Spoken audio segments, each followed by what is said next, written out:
Welcome to the Deep Dive. Today we're diving right into something profound. This idea that the truly wise, well, they see nothing but the divine. It's a radical thought, isn't it? Not just believing in God, but seeing God as everything. Exactly. And living in that awareness, happily, knowing every action just aligns with the divine will. That sounds almost utopian, that level of peace. It does. So our mission today is to really explore the path to that kind of ultimate devotion. It seems it goes way beyond simple faith. Oh, absolutely. It demands real intellectual clarity. And right at the heart of it is this link between our attitude and our knowledge. You can't really separate them. You really can't. That's fundamental. We often try, tell ourselves, be more devoted or be less negative. Force the feeling.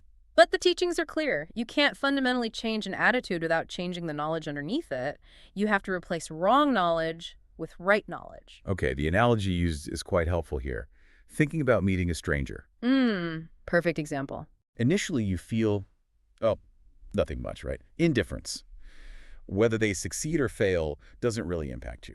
But then you learn about them, their background, what drives them, their character. And your attitude shifts completely.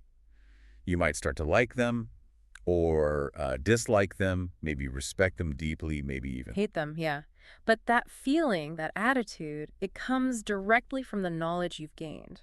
You can't really know someone is, say, incredibly virtuous and still feel pure hatred, can you? The knowledge shapes the feeling. Precisely. The knowledge dictates the attitude. Which leads us to a really important correction about spirituality, doesn't it?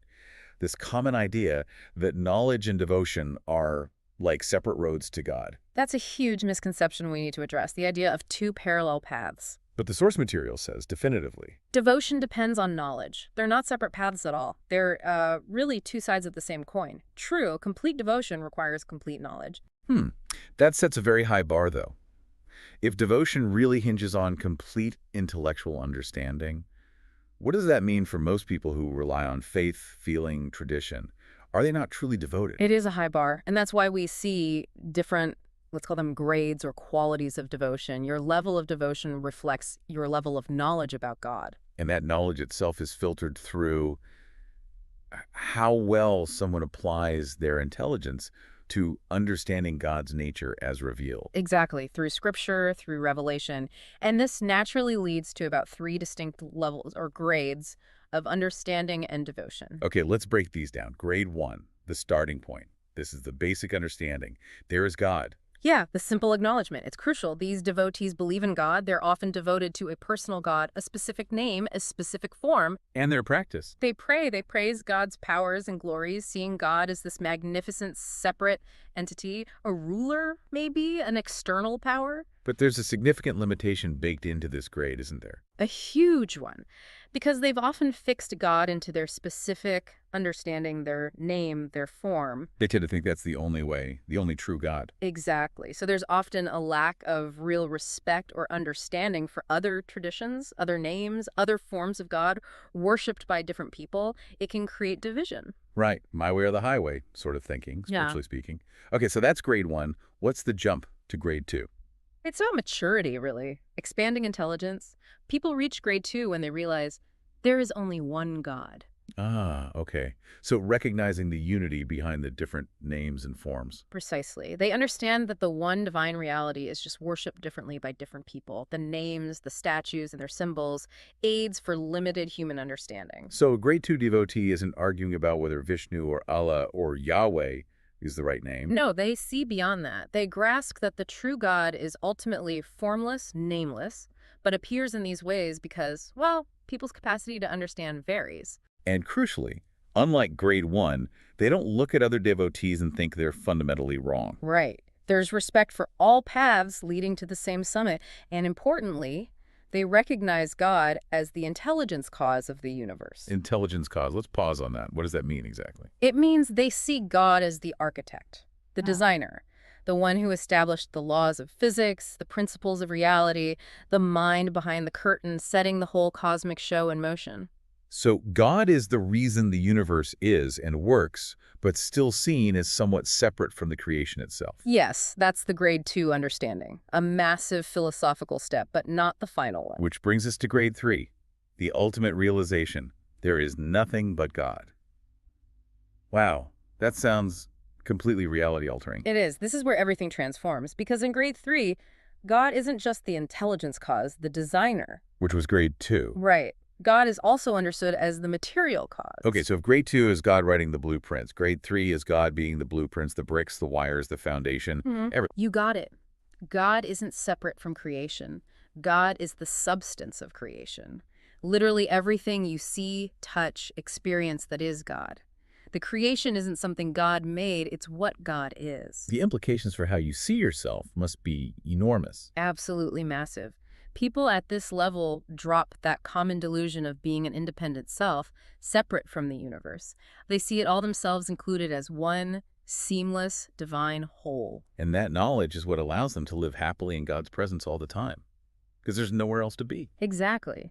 And because they understand this unity, their actions change profoundly. Everything becomes a service to the divine, because serving anything is, in the deepest sense, serving the totality, which includes themselves. So this grade 3 knowledge, this pretty radical view of reality, it doesn't just stay theoretical, it changes behavior. It shapes character. It has to. If you truly see every action as serving the divine, well, that's going to look different day to day. And the teachings give us 5 specific hallmarks, right? 5 ways this understanding shows up in a person's life. Yes, these are like the practical signatures of that ultimate knowledge, Yeah. how it manifests. Okay, let's look at the first one. The true devotee is fundamentally hardworking. How does that play out? They approach work totally differently. Every task, big or small, is like a direct assignment from God. So they give their absolute best. Their absolute best. Not to impress a boss, not for a raise, not even really for customer satisfaction in the usual sense. They do it because God is their only master.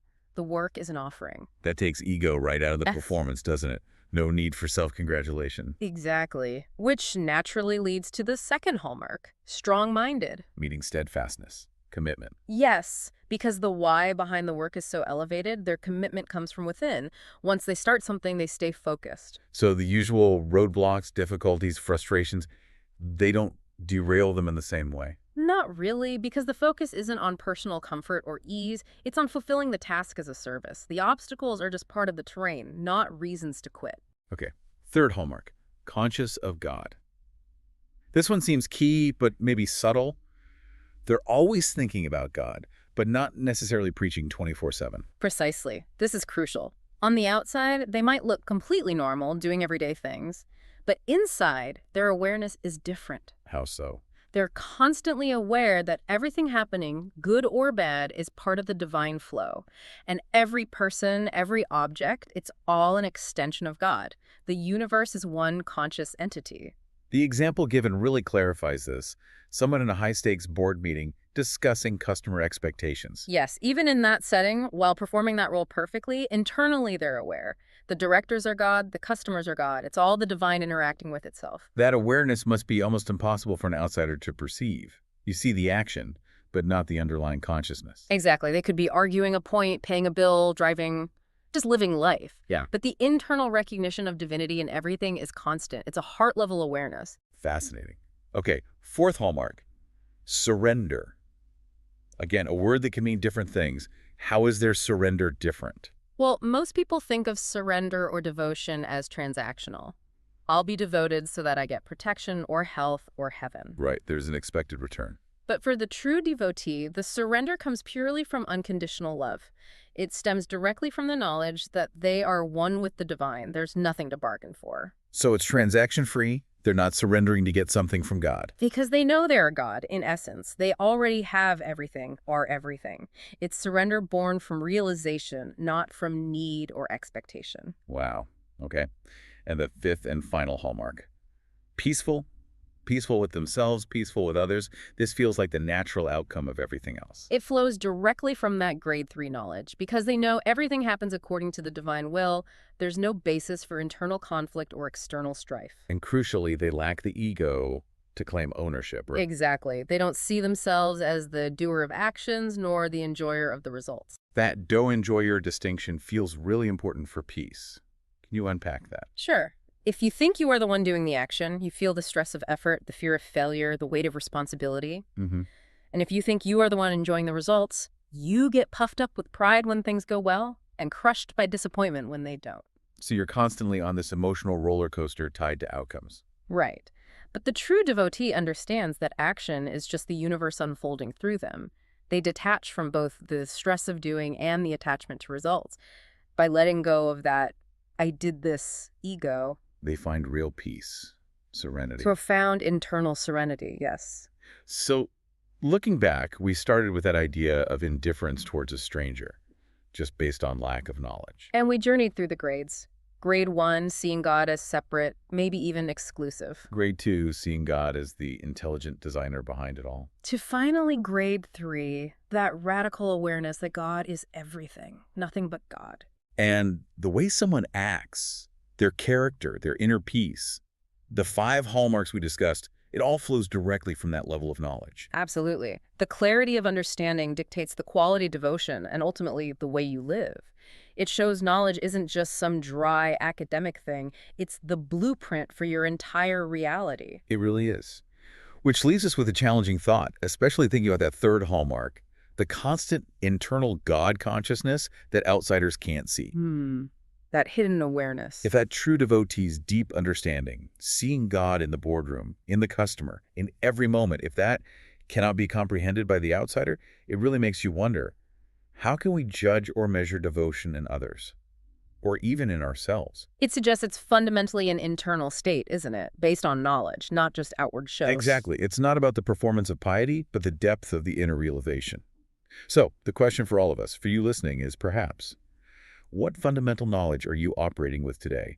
And how is that knowledge shaping your actions, your attitudes, your peace?